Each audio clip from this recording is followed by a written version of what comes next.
Sri Lanka is a development success story.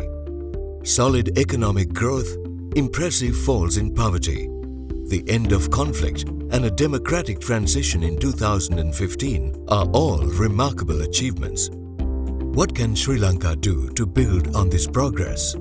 The World Bank Group has tried to answer this question by carrying out a systematic country diagnostic, a study that analyzes drivers and constraints to ending poverty and boosting shared prosperity. There are good reasons to be optimistic.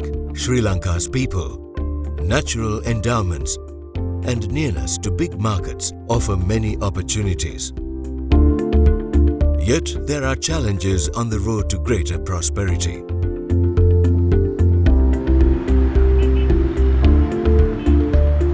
Sri Lanka's government is not collecting enough revenues to pay for the public goods and services needed to sustain development. Because of this, much less is spent as a share of the economy on education, health and social protection than in other countries.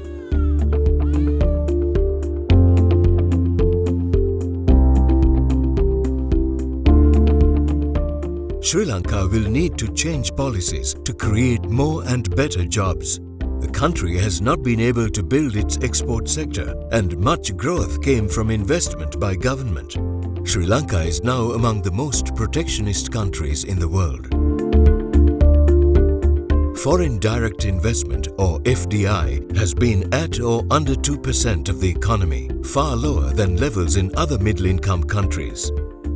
The economy has not expanded enough into new areas over the past few decades, and more could be done to make it part of the global economy.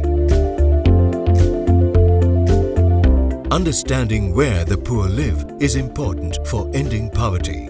Most poor people live within 30 kilometers of major cities. This means it is critical to ensure that the poor gain from growing cities. At the same time, there are higher rates of poverty in the north, east, estates and Monaragala. It will take a wide-ranging approach to bring people out of poverty in these areas. Ensuring that more women get good jobs is also important. Women represent just over half of the working-age population, but only a third of the employed population, a share that has remained unchanged for decades and lower than in most middle-income countries.